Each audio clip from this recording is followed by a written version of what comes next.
দেখতে দেখতে ভগবান শ্রীকৃষ্ণের বয়স এখন 1 মাস হয়ে গিয়েছে।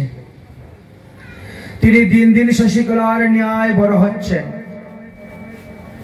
যত বড় হচ্ছেন কংসের মনে ততই ভয় বৃদ্ধি হচ্ছে। 6 দিন বয়সে তিনি এত বড় রাক্ষসনীকে মেরে দিয়েছেন। তাহলে এই হবে আমার সেই শত্রু। শত্রু যত বড় হবে তাকে বধ করা ততই কষ্ট। কিন্তু এত তাড়াতাড়ি যদি আরেকটা অসুরকে পাঠাই তাহলে হবে না, কারণ এখন উত্তপ্ত গরম। পুতনা রাক্ষসনীকে পাঠানোর পর থেকে সবার চোখ নাক মুখ খুলে গেছে। সবাই নন্দ মহারাজের বাড়ি পাহারা দিচ্ছেন। তাই কিছুদিন যাক, তারপরে পাঠাবো। 3 মাস বয়স হয়ে গেছে ভগবান শ্রীকৃষ্ণের। এক একাদশী ব্রত উপলক্ষে নন্দ মহাশয় বিশাল আয়োজন করেছে। ব্রত একাদশী, তো ভগবান ভাদ্র মাসে এসেছেন। কার্তিক, ভাদ্র, আশ্বিন, কার্তিক, অগ্রহায়ণ, উৎপন্না একাদশী ধুমধাম করে সবাই করবেন। আগের দিন অধিবাস ঘটস্থাপন হবে, পরের দিন ব্রত পালন করা হবে, রাত্রি জাগরণ হবে। এই জন্য বাড়ি ঘর ধুয়ে মুছে পরিষ্কার। মা যশোদা বড় কাজে ব্যস্ত। গোপালকে একটা শকটের নিচে রেখে দিয়েছেন শয়ন করিয়ে। অন্যান্য বালকদেরকে বলছেন, তোরা এখানে বসে খেলাধুলা কর, আমার গোপালের ঘুম ভাঙলে আমাকে ডাকবি, আমি একটু গৃহ কাজ করছি। গৃহ কাজ করতে গিয়েছেন। এদিকে কংস শকটাসুর নামে এক অসুরকে তিনি পাঠালেন যে, যাও তুমি গিয়ে ওই নন্দের নন্দনকে বধ করে আসো, তোমাকে বহু দ্রব্য উপহার দিব, সারা জীবন তুমি ঘরে বসে খেতে পারবে। এই শকটাসুর তখন রওনা হলেন। শকটাসুরের শরীর দেখা যেত না, শুধু তার বস্ত্র এবং অলংকার দেখা যেত। সেও বহু রকম মায়াবিদ্যা জানে। সে তার মায়াবিদ্যাকে আশ্রয় করে নন্দ বাবার বাড়িতে গিয়ে উপস্থিত। যে শকটের নিচে, শকট বলতে কি, গরুর গাড়ি, গরুর গাড়ির মধ্যে একাদশীর উপলক্ষে অনেক ফলমূল আনা হয়েছিল। গ্রামবাসীগণ সবাই দধি দুগ্ধ ঘৃত এনে দিয়েছেন। সেই দধি দুগ্ধ ঘৃত যে এনে শকটের মধ্যে রেখে দাও, শকটের মধ্যে রেখে দাও, শকটের মধ্যে রেখে দিচ্ছেন। শকটটাও বেশ বড় সড়ো ছিল, যে 15-20 জন লোক একটা শকটের মধ্যে বসতে পারে ততটা জায়গা নিয়ে শকটটা ছিল। আর তার নিচে শ্রীকৃষ্ণকে শয়ন করিয়ে দিয়েছে। শকটাসুর সেই শকটের উপরে এসে বসেছে। বসে সে কি করছে, বিশ্বাম্বর মূর্তির মতন ভারী হতে শুরু হয়েছে।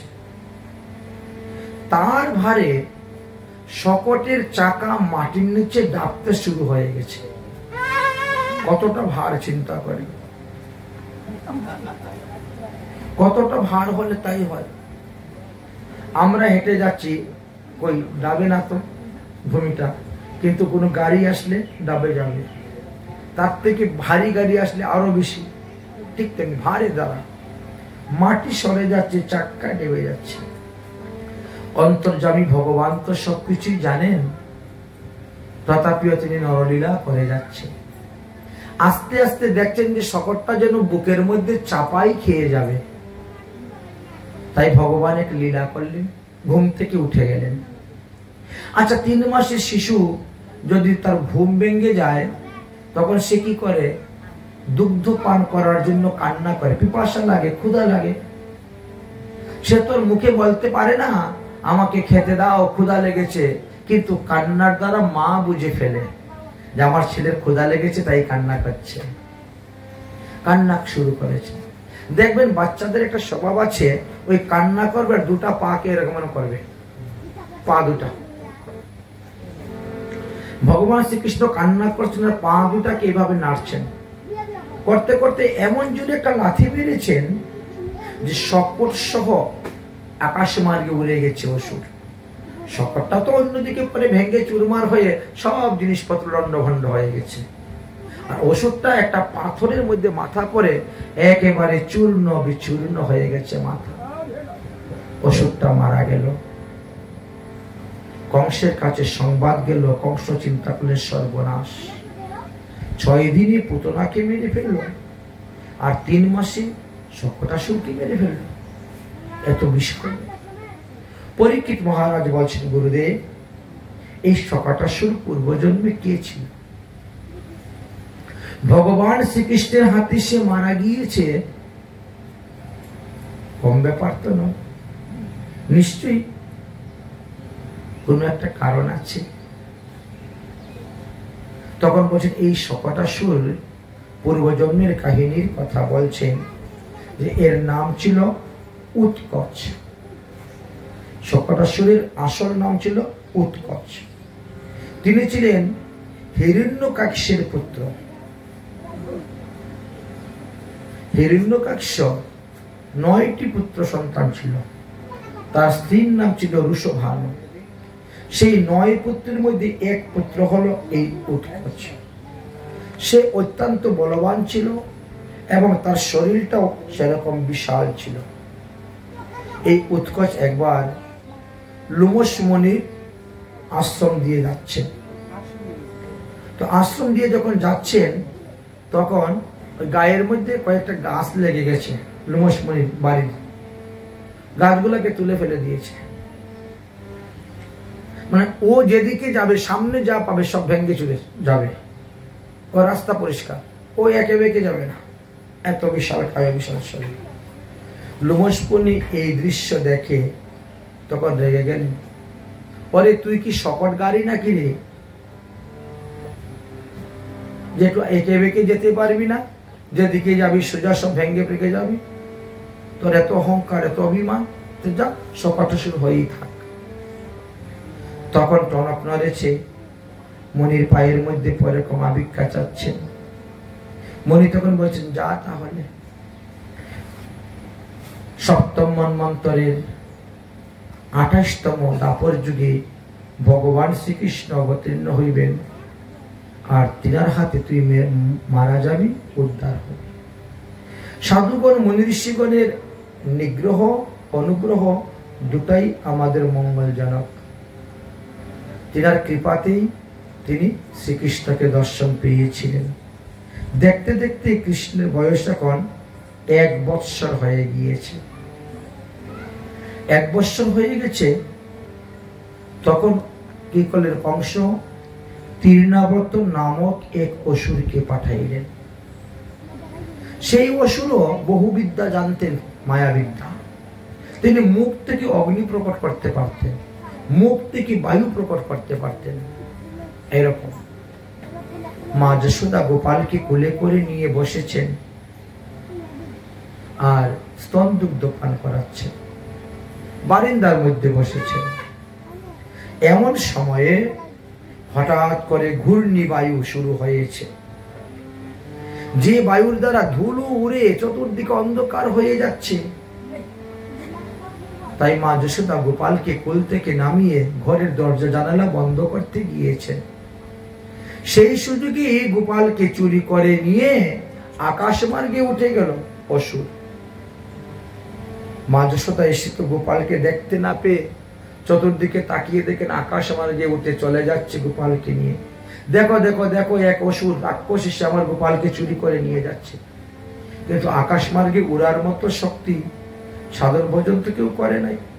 সবাই নিচের দিকে দৌড়তেছেন, নিচের দিকে যে যতক্ষণ দর্শন করছেন দৌড়তেছেন। মা যশোদা তো দৌড়তে দৌড়তে অজ্ঞান হয়ে পড়ে গিয়েছেন। ভগবান শ্রীকৃষ্ণ সে আকাশ মার্গে তৃণাবত অসুরের স্কন্ধে বসেছেন, আর স্কন্ধে বসার পরে ধীরে ধীরে তার গলাটা চেপে ধরেছেন। এমন ভাবে গলাটা চেপে ধরেছেন যে সে আর শ্বাস ফেলতে পারতেছে না। ছাড় ছাড় ছাড় ছাড় বলে গোবিন্দ তো আর ছাড়েন না। তিনি তো ধরার মতনই ধরেছেন, শ্বাসরুদ্ধ হয়ে গেল। এবার গোবিন্দ নিজেই বিশ্বম্বর মূর্তি হয়ে গেলেন। এত ভারী হলেন যে অসুর তার সাধন ভজন তপস্যা তার আকাশ মার্গে আর উঠতে পারছে না, ভূমিতে পতিত হয়ে গেল এবং প্রাণহীন অবস্থায় মারা গেল। পরীক্ষিত মহারাজ বললেন, গুরুদেব, এই তৃণাবর্ত অসুর পূর্বজন্মে কি ছিল? সে ভগবান শ্রীকৃষ্ণের হাতে মারা গেল। তখন আদরণীয় সুখদেবজি বলছেন, হে মহারাজ পরীক্ষিত, পাণ্ডুদেশ নামে একটি দেশ ছিল। সেই পাণ্ডুদেশে সহস্রাক্ষ নামে এক রাজা ছিলেন। ইনি সেই। তিনি একদিন তিনার স্ত্রীদেরকে সঙ্গে করে নিয়ে নর্মদা নদীতে গিয়েছিলেন স্নান করার জন্য। সেই সময়ে দুর্বাসা ঋষি ওই তীর দিয়ে যাচ্ছিলেন। দুর্বাসা ঋষিকে দেখা সত্ত্বেও রাজা দুর্বাসা ঋষিকে কোনো দণ্ডবত প্রণাম করেন নাই। তাতে দুর্বাসা ঋষি ক্রোধিত হয়ে গেলেন, হয়ে বললেন, তোমার স্বভাব অসুরের মতন, তাই তুমি অসুর হয়ে যাও, রাক্ষস হয়ে যাও। যারা সাধু গুরু বৈষ্ণবকে দেখে আদর অভ্যর্থনা সম্মান করে না, কাছে যায় না, তাদের স্বভাবটা রাজস্বিক স্বভাব, আসরিক স্বভাব, রাক্ষস স্বভাব। এই জন্য তারপরে অবশ্য রাজা চরণে পরে অনুনয় বিনয় করেছিলেন। তখন বলছেন, যাও, ভগবান শ্রীকৃষ্ণের হস্তস্পর্শে তুমি মুক্তি হইবে। এখন তুমি তৃণাবর্ত অসুর হয়ে গিয়ে বাস করো, ভগবানের অঙ্গস্পর্শে মুক্তি হইবে। তাহলে আমরা যদি কোথায় কোনো অপরাধ করে ফেলি, যদি তার চরণে পরে ক্ষমা চাই, তাহলে আমাদের মুক্তি, নতুবা কোনো উপায় নেই।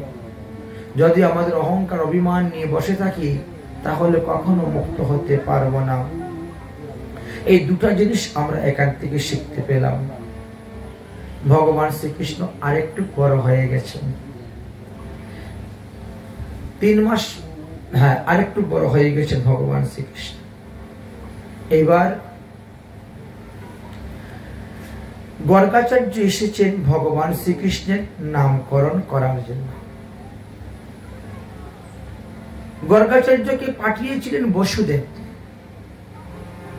মহাবন থেকে, গোকুল মহাবন থেকে বসুদেব পাঠিয়েছেন, আমার পুত্রের নামকরণ করে আসা। এই জন্য গর্গাচার্য আসলেন নন্দাবে নামকরণ করার জন্য। কিন্তু মনের মধ্যে একটা ভয়, কংস যদি জানতে পারে তাহলে বিপদ আরো বেড়ে যাবে। এই জন্য গোশালায় গিয়ে ভগবানের নামকরণের ব্যবস্থা করা হয়। গোশালাতে নাম করলেন, দুজনের 2 নাম। রোহিণী নন্দনের নাম দিলেন বলরাম, আর যশোদা নন্দনের নাম দিলেন কৃষ্ণ। কৃষ্ণ নামের বহু অর্থ আছে। ককার উচ্চারণে জন্ম মৃত্যুর হাত থেকে মুক্তি লাভ করা যায়। ঋকার উচ্চারণে অতুল দাস্য লাভ হয়। মদিনাস্বকার উচ্চারণে গোবিন্দের চরণে নিষ্কল ভক্তি উৎপন্ন হয়। মধ্যাহ্নকার উচ্চারণে মধুর রসের মিলন হয়ে থাকে। আর বিসর্গ উচ্চারণে সারূপ্য মুক্তি লাভ করা যায়। এই জন্যই কৃষ্ণ শব্দ। ককার উচ্চারণ করলে যমদূতগণ কম্পিত হয়, তার কাছে আসতে চায় না। ঋকার উচ্চারণে অনিষ্ট সমূহ দূর হয়ে যায়। মদিনাস্বকার উচ্চারণে সমস্ত পাতক নাশ হয়ে যায়। আর মধ্যাহ্নকার উচ্চারণে ভবরোগ নিবারণ হয়ে যায়। অকার উচ্চারণে অকাল মৃত্যু দূর হয়ে যায়। এইভাবে এই কৃষ্ণ নামের বহু অর্থ আছে। কৃষ্ণ নামের অর্থ কথা বলতে গিয়ে বলেন, কৃষ একটা ধাতু, তার সঙ্গে প্রত্যয় যুক্ত হয়েছে। কৃষ ধাতুর অর্থ হলো নির্বাণ, নকার হলো মোক্ষবাচক, অকার হলো ধার্তিবাচক। কৃষ ধাতুর অর্থ কি? বলে কর্ম নির্মূল। যিনি কৃষ্ণ নাম উচ্চারণ করে তিনি কর্মবন্ধনের মূল থেকে নষ্ট হয়ে যায়। নকারে দাস্যবাচক, অকারে প্রাপ্তিবাচক, অর্থাৎ যিনি নিষ্কাম দাস্য প্রদান করেন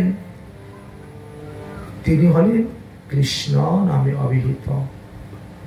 কৃষ্ণ শব্দের বহু অর্থ আছে, সবই জানি, কিন্তু আমাদের গোস্বামীগণ বললেন ব্রজেন্দ্র নন্দন রাধা রমন এই মাত্র জানি।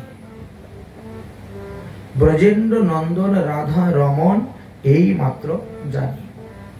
আমাদের মহাজনগণও আমাদেরকে ব্রজেন্দ্র নন্দন শ্রীকৃষ্ণকে ভজন করার কথা বলে গিয়েছেন, নন্দনন্দন শ্রীকৃষ্ণকে ভজন করার কথাই বলে গিয়েছেন। আমাদের মহাজনগণ কখনো দেবকীনন্দন কৃষ্ণ, মথুরার কৃষ্ণ বা দ্বারকার কৃষ্ণকে ভজন করার কথা বলে যান নাই।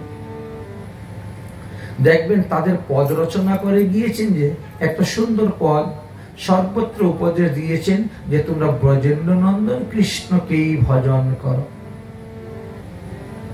আমার ব্রজেন্দ্র নন্দন ভজে যেই জন, সফল জীবন তার। ব্রজেন্দ্র নন্দন ভজে যেই জন, সফল জীবন তার। আরে ব্রজেন্দ্র নন্দন ভজে যেই জন, সফল জীবন তার। ব্রজেন্দ্র নন্দন ভজে যেই জন, জীবন সফল তার। এগো তাহার উপমা ব্রজে নাহি সীমা, তাহার উপমা ব্রজে নাহি সীমা। ত্রিভুবনে নাহি আর গো, ত্রিভুবনে নাহি আর গো, ত্রিভুবনে নাহি আর। মন মাধব না ভজে মানব, মন মাধব না ভজে মানব, মন মাধব না ভজে মানব, মন মাধব না ভজে মানব। কোন মরিয়া যাবে, তখন মরিয়া যাবে, সে যে কখন মরিয়া যাবে, তখন মরিয়া যাবে। বলে সেই সেই অধম রে প্রহারিবে জমে, সেই সেই অধম রে প্রহারিবে জমে, সেই সেই অধম রে প্রহারিবে জমে, সেই সেই অধম রে প্রহারিবে জমে। রৌরবে কিমিতে খাবে, রৌরবে কিমিতে খাবে। তার মতো আর পাপি নাই ছাড়, তার মতো আর পাপি নাই ছাড়। সংসার জগত মাঝে, সংসার জগত মাঝে, আর সংসার জগত মাঝে, আর সংসার জগত মাঝে। বলে কোন কালে তার গতি নাহি আর, কোন কালে তার গতি নাহি আর, কোন কালে তার গতি নাহি আর, কোন কালে তার গতি নাহি আর। ভ্রমিবে জগত মাঝে, ভ্রমিবে জগত মাঝে, ভ্রমিবে জগত মাঝে। লোচন দাস ভকতি রয়াস, লোচন দাস ভকতি রয়াস। হরি গুণ কহে লিখি, হরি গুণ কহে লিখি। বলে হেন রস সার মতি নাহি যারো হে নর সংসার মতি নাহি যারো হে নর সংসার মতি নাহি যারো হে নর সংসার মতি নাহি যারো তাহার মুখ নাহি দেখি তাহার মুখ নাহি দেখি তাহার মুখ নাহি দেখি তাহার মুখ নাহি দেখি নহি অন্য শিব পন্থাম বিশেষং সংস্মৃতা বহি বাসুদেবে ভগবতী ভক্তি যোগং যদু ভাবে নহি অন্য শিবপন্থা। হে জীব, আর যদি কোনো চেষ্টা করো, উপায় করো ভগবান শ্রীকৃষ্ণকে ভজন, তাহলে তোমরা কখনো জন্ম মৃত্যুর হাত থেকে মুক্তি লাভ করতে পারবা না। জন্ম মৃত্যুর হাত থেকে মুক্তি লাভ করতে গেলে হরিভজন করতে হবে, না হলে 84 লক্ষ যোনিতেই তোমাকে ভ্রমণ করিতে হইবে। তাই ব্রজেন্দ্র নন্দন ভগবান শ্রীকৃষ্ণের কথা বললেন।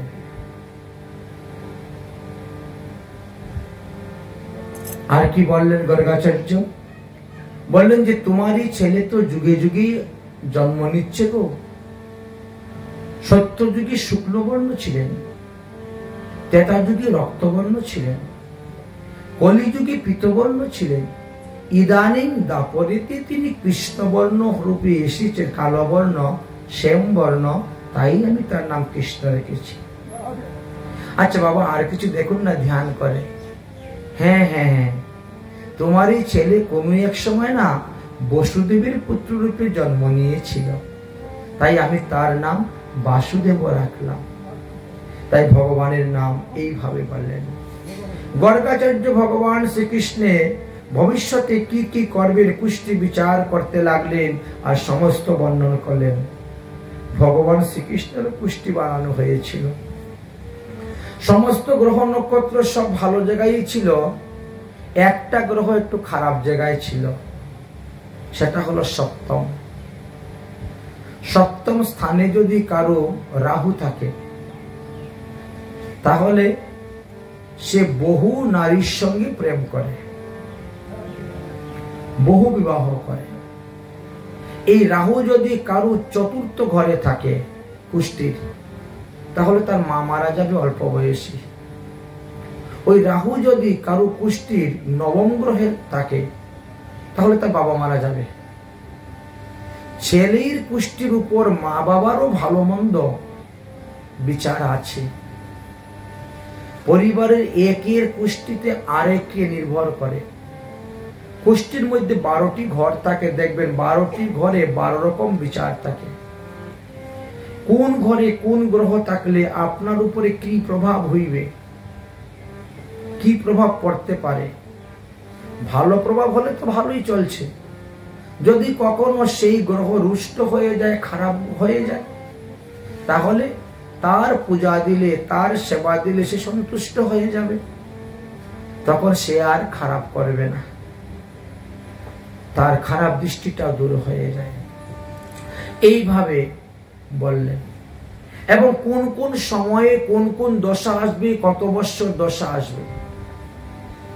ভগবান শ্রীকৃষ্ণ যে বৃন্দাবন লীলা 11 বছর 7 মাস করবেন, এই কথাটা গোপন রাখলেন। তারপরে তিনি চলে যাবেন মথুরায়।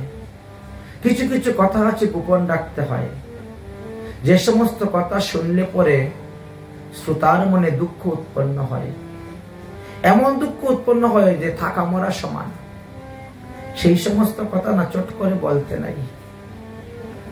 মথুরায় যাওয়ার পরে তিনি 11 বছর বয়স হইতে 32 বছর বয়স পর্যন্ত মথুরায় যাবেন, থাকবেন।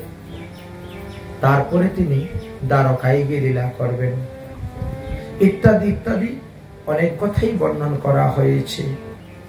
ভগবান শ্রীকৃষ্ণচন্দ্র এখন তো হাঁটতে পারেন, এদিক থেকে ওদিক হাঁটেন।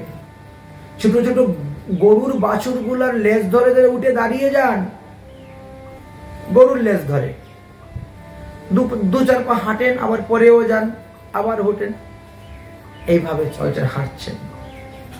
মা যশোদা সবসময় ছেলেকে চোখে চোখে রাখেন। মা যশোদা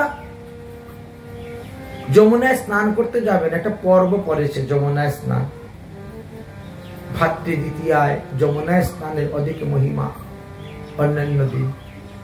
তো ভাবছেন যে ছেলেকে ঘরে রেখে যাব না, কোন দিকে যাবে, কোন অসুর আসবে আবার নিয়ে চলে যাবে, এই জন্য সঙ্গে করে নিয়ে গিয়েছে। ছোট বালক তো, তাই যমুনার তীরে কিছু খেলনা দিয়ে তাকে ওখানে বসিয়ে রেখে তিনি যমুনার নিচে গিয়েছেন স্নান করার জন্য। এমন সময় পৃথিবী দেবী প্রকট হয়ে গেছে, আবির্ভাব হয়ে গেছে। পৃথিবী দেবী আবির্ভাব হয়ে বলছেন, হে প্রভু, আজ আমি আপনার শ্রী চরণ পেলাম, তাই আপনাকে যে কি দিব সেটাই খুঁজে পাচ্ছেন না, ভাবছেন। ভগবান বলছেন,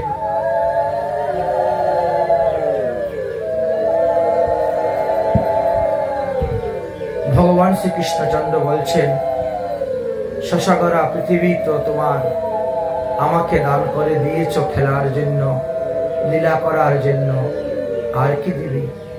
এই বলে এক মুষ্টি মাটি তুলে ভগবান খেয়ে ফেললেন। ভগবান যে এক মুষ্টি মাটি খেলেন, এইটি কয়েকজন ব্রজগোপীরা দেখে ফেলেছে। তাই যশোদাকে ডাকতেছে, ও গো যশোদা, যশোদা, আরে দেখো দেখো তোমার ছেলে মাটি খাচ্ছে, মাটি খাচ্ছে।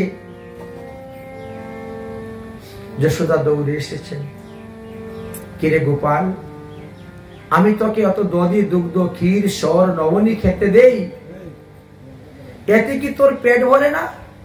তুই মাটি খাচ্ছিস কেন? ভয়ে ভীত হইয়া প্রভু মায়েরে কহিন বাণী, মাটি নাহি খাই আমি শুনগ জননী। ভয়ে ভীত হয়ে প্রভু মায়েরে বলছেন, মা আমি মাটি খাই নাই, মাটি খাই নাই। মাটি খাও নাই? হ্যাঁ, ওরা সব মিথ্যে কথা বলছে, ওরা সব মিথ্যে কথা বলছে। মা যশোদা বলছেন, তো আমার মুখের দিকে তাকিয়ে বল, তুই মুখ ঘুরিয়ে কথা বলছিস কেন রে? তাহলে নিশ্চয়ই তোর মুখের ভিতরে মাটি আছে, এখনই মিথ্যা কথা বলতে শিখে নিয়েছিস। হ্যাঁ, দেখি তোর মুখের মধ্যে মাটি আছে কিনা। ভগবান শ্রীকৃষ্ণচন্দ্র বলেছেন, নাহম ভক্ষি বানম সৌ সর্বে মিথ্যা বাসিনী। আমি মাটি খাই নাই, সত্যি করে বলছি, এরা সব মিথ্যে কথা বলছে। যদি আমার কথা তোমার বিশ্বাস না হয় মা, আমি মুখ খুলতেছি, তুমি দেখো আমার মুখের ভিতরে। যদি সত্যম গৃহস্থি সম্মুখম পুষ্যতে মে মুখম, দেখো আমার মুখ। এই বলে ভগবান শ্রীকৃষ্ণ যখন হাঁ করলেন, তখন সমস্ত ব্রহ্মাণ্ড ভগবান শ্রীকৃষ্ণের মুখের মধ্যে দেখেছিলেন, যাকে ব্রহ্মাণ্ড ঘাট বলা হয়। আজ অবধি সেই স্থানে, এই ব্রহ্মাণ্ড ঘাট নামে ব্রজের একটি স্থান, প্রসিদ্ধ স্থান যমুনার তীরে, যেখানে ভগবান শ্রীকৃষ্ণচন্দ্র মাটি খেয়েছিলেন।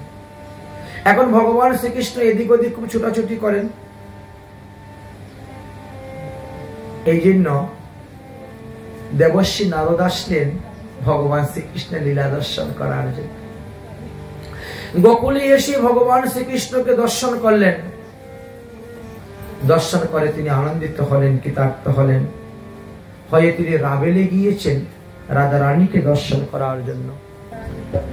বড় মনের আনন্দে যাচ্ছেন, আজ আমি যুগল রূপ দর্শন করে কৃতার্থ হব, ধন্য হব। বৃন্দাবনের অধিষ্ঠাত্রী দেবী প্রকট হয়ে বলছেন, দেবর্ষী নারদ, তোমার এত আনন্দ আজ কিসের? বলে যুগল রূপ দর্শন করব তাই। বৃন্দা দেবী বলছেন, যুগল রূপ এখন কোথায়? রাসলীলার পূর্বে তো রাধা কৃষ্ণের দেহ মিলন নেই, যুগল রূপ নেই, তুমি তাহলে যুগল রূপ কোথা থেকে এখন দর্শন করতে পারবে? নারদ মুনি বলছেন, গোকুলে গিয়ে ভগবান শ্রীকৃষ্ণকে দেখে এসেছি, আর রাবেলে গিয়ে রাধা রানীকে দর্শন করে যাব, তবেই তো যুগল রূপ দর্শন হয়ে গেল। ওটাকে যুগল রূপ বলা হয় না। দুজনকে যদি একই আসনে দেখতে পাও একসঙ্গে, তবে তো হলো যুগল রূপ। কিন্তু এইটা তো এখন নয়, ভগবান শ্রীকৃষ্ণের বয়স যখন 8 বছর হবে তখন, এখন তো 1 বছর মাত্র, এ কেমন করে হবে? ঠিক আছে, যুগল রূপ নাইবা হলো, রাধা রানীকে একটু দর্শন করে যাই। দেবশ্রী নারদ রাবেল গ্রামে বিশ্বভানু মহারাজের বাড়িতে গিয়ে উপস্থিত হয়েছেন। বিশ্বভানু মহারাজ পাদ্যার্ঘ্য দিয়ে নারদ মুনিকে বসিয়েছেন, ভালো মন্দ অনেক কথাবার্তা হচ্ছে। কীর্তিদা মা বলছেন, নারদ মুনি বল, তুমি তো বহু স্থানে ঘুরে বেড়াও, অনেক কিছু তোমরা জানো, ব্রহ্মার পুত্র যেহেতু। আমার মেয়েটা দেখো, দেখতে শুনতে কত সুন্দর, কিন্তু জন্ম অন্ধ। এই জন্ম অন্ধ মেয়েটাকে কে বা বিয়ে করবে, কার কাছে বিয়ে দিব? একটু ঝাড় পা ফুটু দিয়ে দেখো না, মেয়ের চোখটা নি ভালো হয়, ভালো করতে পারো। নারদ মুনি বলছেন, আপনি একটা বৈষ্ণব সেবা দেন, আর সেই বৈষ্ণব সেবাতে নন্দ, যশোদা, কৃষ্ণ, বলরামদেরকে নিমন্ত্রণ দেন, তাদেরকে এনে ভোজন করান। দেখো, বৈষ্ণব সেবার দ্বারা কি হয় জানেন? পূর্ব জন্মের পাপ তাপ অপরাধ নাশ হয়ে যায়। আমরা প্রত্যেকটা জীবই আমাদের কর্মফল ভোগ করতেছি, পূর্বজন্মের প্রারব্ধ কর্ম।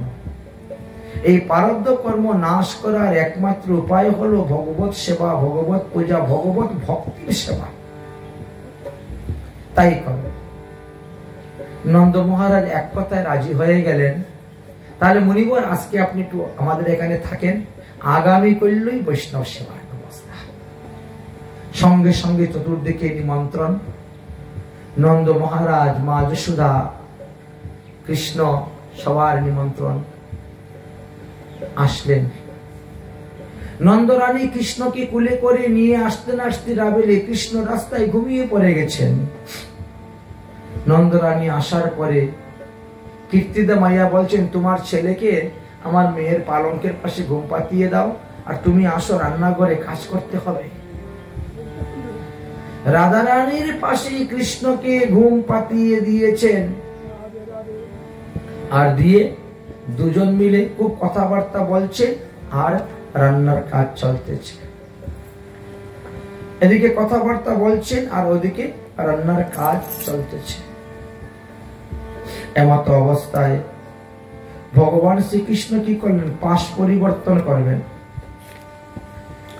আমাদের দেখবেন পাশ পরিবর্তন করতে গিয়ে এরকম হাত দেই না।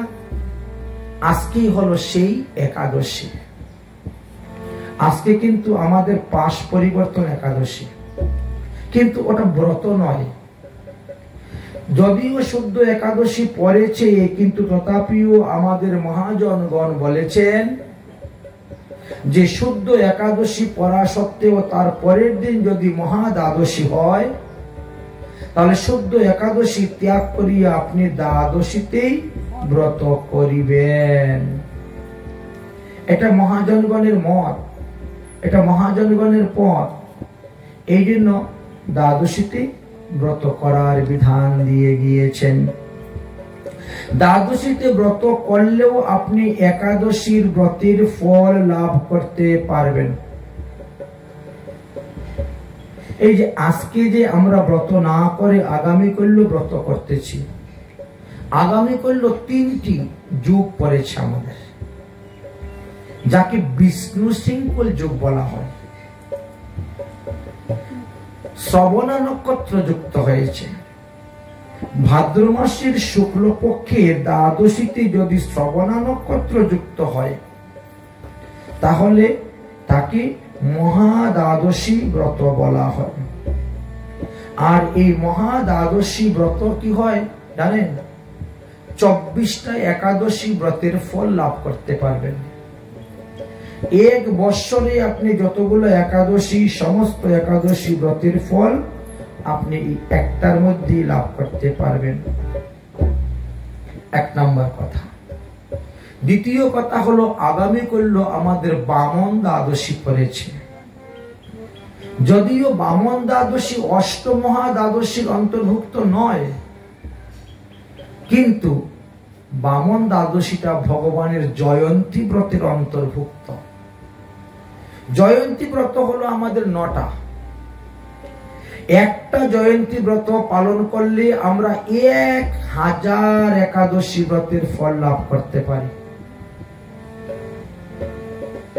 এমনটাই শক্তি। বামন একাদশী করলে 1000 ব্রতের ফল, আর কৃষ্ণচন্দ্রের একাদশী ব্রত করলে 10,000 ব্রতের ফল, আর রাধারানীর জয়ন্তী ব্রত পালন করলে 1,00,000 একাদশী ব্রতের ফল। সবার একটা ক্রম আছে। বামনের হলে 1000, বামন একাদশী ব্রত পালন করলে, বামন দ্বাদশী ব্রত পালন করলে আপনি 1000 একাদশী ব্রতের ফল লাভ করবেন। রামচন্দ্রের জয়ন্তী ব্রত পালন করলে 3000 একাদশী ব্রতের ফল লাভ করবেন। আর ভগবান কৃষ্ণচন্দ্রেরটা করলে 10,000, আর রাধারানীটা করলে 1,00,000। ক্রম। তো ভগবান শ্রীকৃষ্ণ এই যে পাশ পরিবর্তন, এই জন্য আজকে আমরা শুদ্ধ একাদশীতেও ত্যাগ করে দিয়েছি, এবং আগামী করলে মহা দ্বাদশীতে আমরা ব্রত থাকব, ব্রত করব, ব্রতের বিধান অনুসারে পালন করব। আচ্ছা, আজকে যে অন্ন গ্রহণ করা হয়েছে একাদশীতে, সেই পাপ দ্বাদশী আমাদেরকে মুক্ত করে দিবেন। এই পাপের জন্য আপনাকে কোনো প্রায়শ্চিত্ত করতে হবে না, এটা দ্বাদশী মুক্ত করে দিবে। আর 2 দিন একসঙ্গে ব্রত আমাদের কোনো বিধান নাই। একদিন ব্রত করার পর তারপরের দিন পালন করতে হইবে, না হলে ওই দিনের ব্রতটাও নষ্ট হয়ে যাবে। আর একটা ব্রত নষ্ট করা মানে বিরাট ক্ষতি। এই জন্যই হরিভক্তি বিলাস, নারদ পঞ্চরাত্র, গরুর পুরাণ, স্কন্দ পুরাণ, বামন পুরাণ, ব্রহ্মাণ্ড পুরাণ, এই আর গৌতম সংহিতা নাকি দেখেছিলাম, আজ সকালবেলায় দেখেছিলাম, 6টা পুরাণের সিদ্ধান্ত দিয়েছেন যে আজকের ব্রত ত্যাগ করে আপনারা আগামী করলেও ব্রত পালন করুন। 6টা পুরাণের সিদ্ধান্ত পরিষ্কার ভাবে দেওয়া আছে। তো যাই হোক, তাহলে আজকে আমাদের পাশ পরিবর্তন একাদশী, মানে ভগবান পাশ পরিবর্তন করেছেন। তো পাশ পরিবর্তন করে তিনি কি করেছেন? রাধারানীর উপরে হাত দিয়েছেন, রাধারানীর উপরে হাত দিয়েছেন। রাধারানী এমনি তিনি চমকে উঠেছেন, কি ব্যাপার, আমার শরীরে কে হাত দিল? নিশ্চয়ই এটা গোবিন্দের হাত।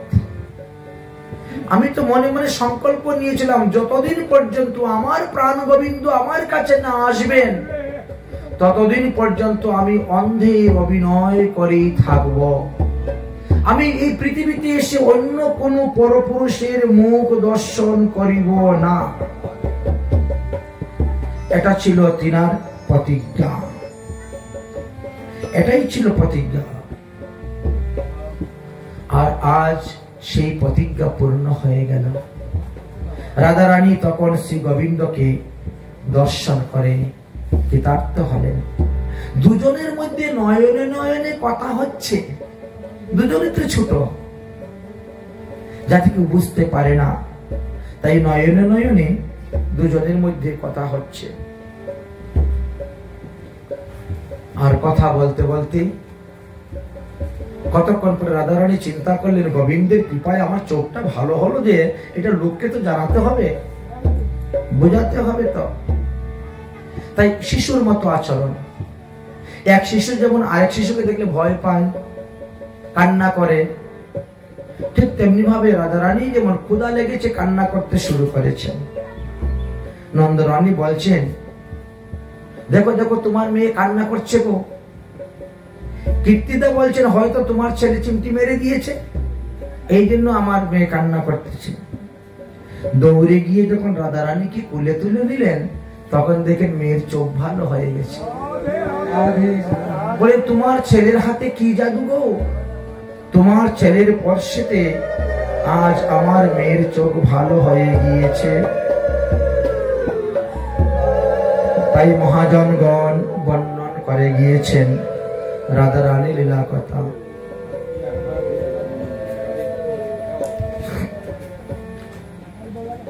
রাধিকা কীর্তিতা কোলে আছে ন সহিয়া, রাধিকা কীর্তিতা কোলে আছে ন সহিয়া, রাধিকা কীর্তিতার কোলে আছে ন সহিয়া, রাধিকা কীর্তিতার কোলে আছে ন সহিয়া। নাহি চাহেন কারো পানে নয়ন মুদিয়া, নাহি চাহে কারো পানে নয়ন মুদিয়া। বালিকার মুখ বিন্দু করি নিরক্ষণ, বালিকার মুখ বিন্দু করি নিরক্ষণ। ওগো রানী তোমার কন্যা নামেলে নয়ন, ওগো রানী তোমার কন্যা নামেলে নয়ন। তাহা দেখি কীর্তিদা যতন করিল, তাহা দেখি কীর্তিদা যতন করিল। তথাপি বালিকার নয়ন নাহি খুলতে পেল, তথাপি বালিকার নয়ন নাহি খুলিল। সকলেতে বলে কন্যা অন্ধ বুঝি হইল, সকলেতে কহে কন্যা অন্ধ বুঝি হইল। তাহাদেনি রানীর মনে সংশয় জন্মিল, তাহা দেখি রানীর মনে সংশয় জন্মিল।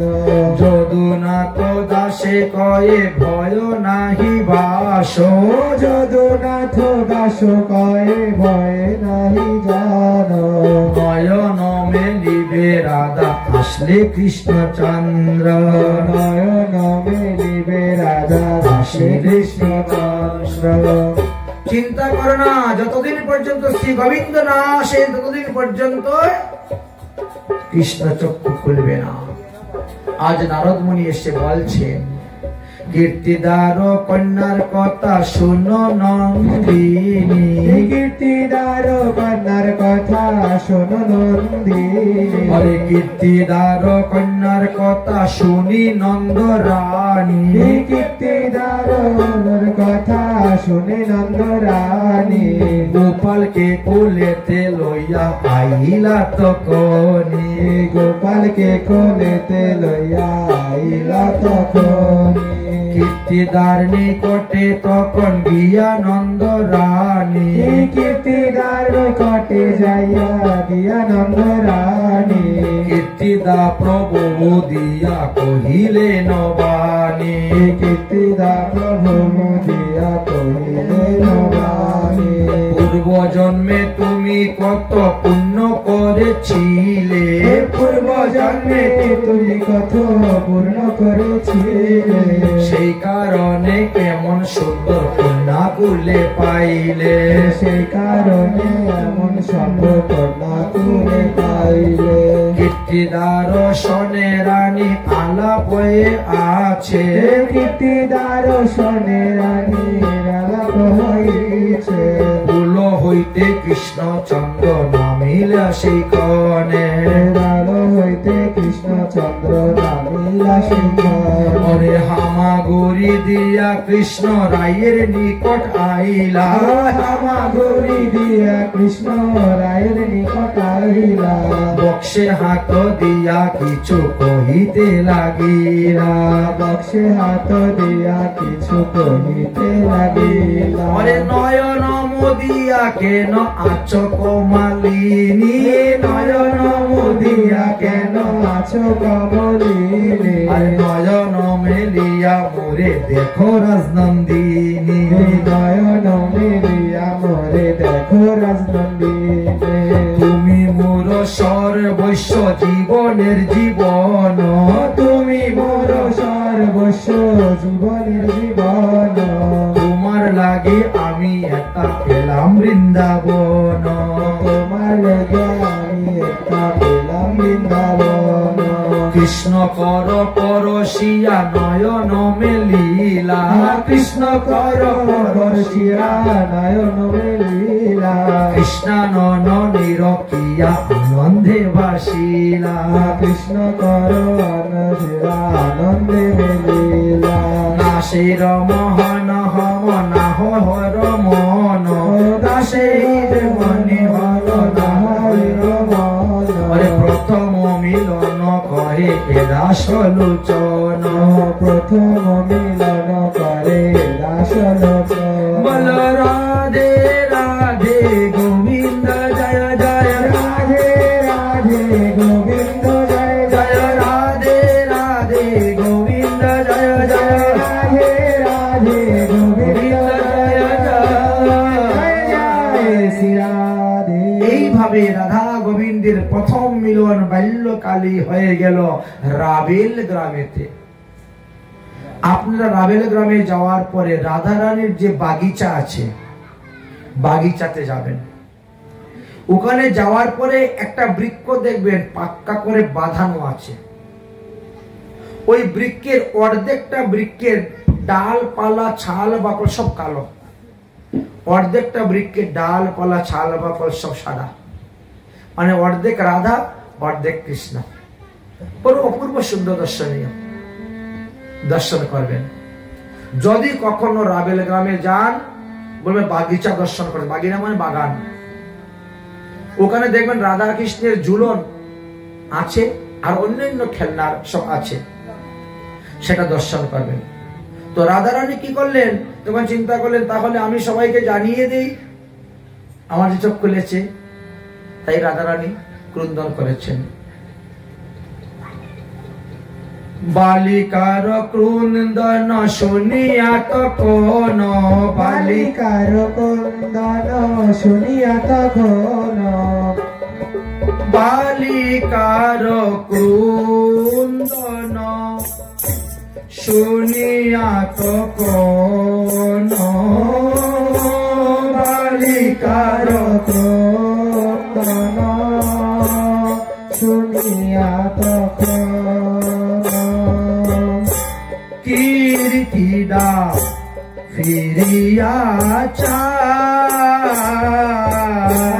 কীর্তিদা ফিরিয়া চায়, কীর্তিদা ফিরিয়া চায়, কীর্তিদা ফিরিয়া চায়। অগনন্দ রানী তোমার নীলমণি, অগনন্দ রানী তোমার নীলমণি, আমার কন্যা রাধারে কাদা, আমার কন্যা রাধারে কাদা, আমার কন্যা রাধারে কাদা, আমার কন্যা রাধারে কাদা। দেখি যশোমতি ধাইয়া শিগরি গতি, দেখে যশোমতি ভাইয়া আইল সবে, দেখি যশোমতি ধায় শিগরি গতি, দেখে যশোমতি ধায় শীঘ্র গতি, গোপালে রে তুলে তুলি নিল, গোপালে তুলে করে নিল, বালিকার নয়ন দেখি তখন কহে হাসি বালিকার নয়ন দেখি তখন আসিয়া দেখি একই তোমার কন্যা দৃষ্টি পাইল কি তোমার কন্যা দৃষ্টি পাইল কি তোমার কন্যা দৃষ্টি পাইল কি তোমার কন্যা দৃষ্টি পাইল এ দেহে গোপীর পিদা দেখো তুমি আসিয়া দেখো তুলসীদা এইবার দেখো আসিয়া তোমার কন্যা চক্ষুদান পাইল তোমার কন্যা চক্ষুদান পাইল এই তো গোকুলে যেই অন্ধ বলে তো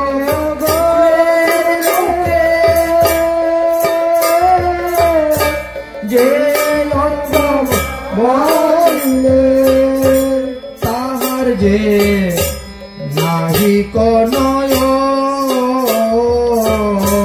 তাহার যে নাহি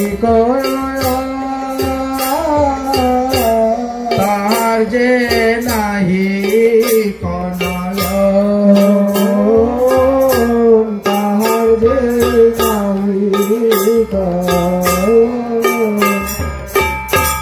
ভাইয়া তো কনি আপন নন্দিনী ভাইয়া তখনি আপন নন্দিনী তুলেতে তুলিয়া নিল তুলিতে তুলিয়া নিল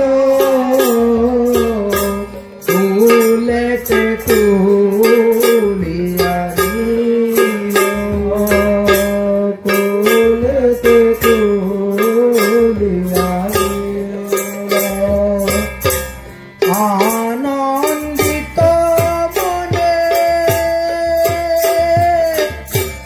চুম্বন করে বদনে আনন্দিত মনে চুম্বন করে নামকে আমার কন্যা দৃষ্টি পীরে পাইল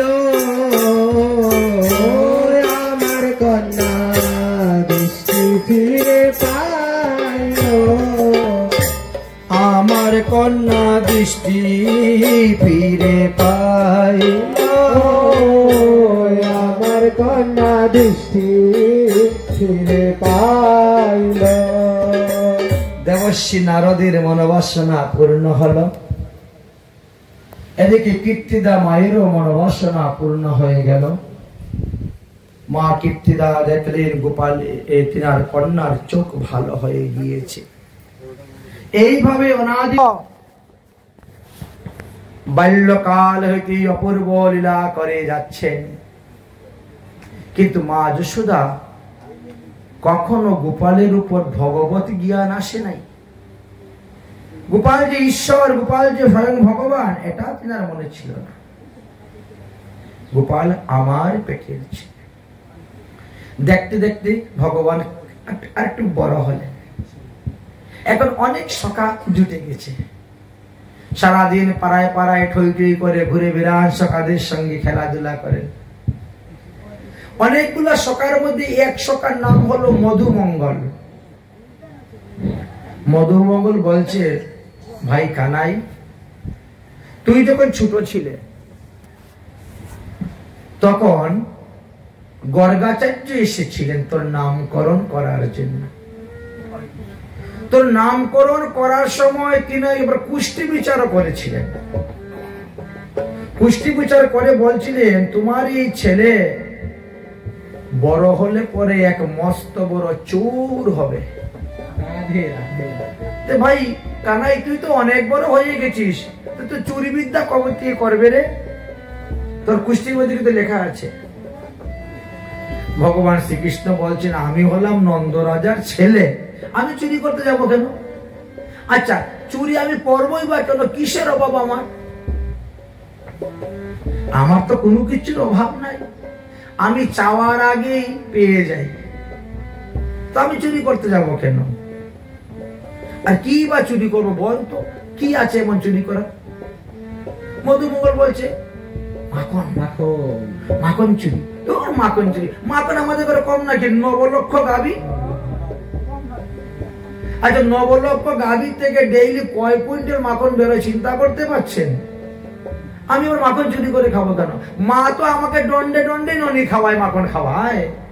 দণ্ড মানে 24 মিনিট, 24 মিনিট পরে একবার খেতে দে, 24 মিনিট পরে একবার খেতে দে, দণ্ডে দণ্ডে।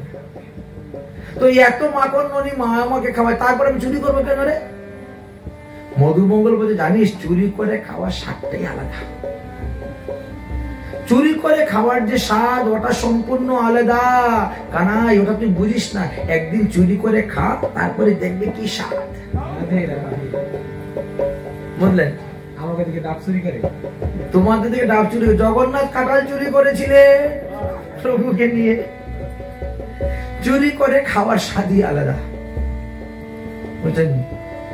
ভগবান শ্রীকৃষ্ণ বলছেন, ভাই আমি তো কোনোদিন চুরি করি নাই, কোনো জন্ম করি নাই, তাই না? ভগবান কোনো জন্ম তো চুরি করেন নাই, কোনোদিন করেন। চুরি কিভাবে করতে হয় তা তো আমি জানি না। তোরা যদি শিখিয়ে দিস তাহলে না হলে করতে পারি, বন্ধুদের কথা রক্ষার জন্য। দেখ, আজকে রাত্রিবেলা তুই মাখন চুরি করে খাবে, সন্ধ্যার সময় ঘুমিয়ে পড়বে, তো মধ্যরাত্রে ক্ষুধা লাগবে, ওই সময় উঠে কাউকে কিছু না বলে চুপচাপ মাখন চুরি করে খাবে। যদি কারুর কাছে ধরা না পড়িস তাহলে তুই পাক্কা চুর হয়ে গেলি। দেখ, পাক্কা চুর হতে গেলে আগে ঘরে চুরি করতে হয়। নিজের ঘরে মায়ের মানিবে, বাবার পেটে মারতে হয়, বুঝলি? তার নিজেদের ঘরের মধ্যে চুরি করে করে হাত পাকা করতে হয়, যা তারপরে কি বাইরে চুরি। বুঝলেন? চুরি বিদ্যা কিন্তু ভাই একটা বড় বিদ্যা, 64 প্রত্যয়ের মধ্যে বিদ্যা, বুঝেছি? কিন্তু ধরা পড়লে তো ধমাধম হবে। তাই আগে ধরা না পড়ে বিদ্যা শিখতে হবে। তো মধুমঙ্গল ভালো করে শিখিয়ে দিয়েছেন, এইভাবেই চুরি করতে হয়।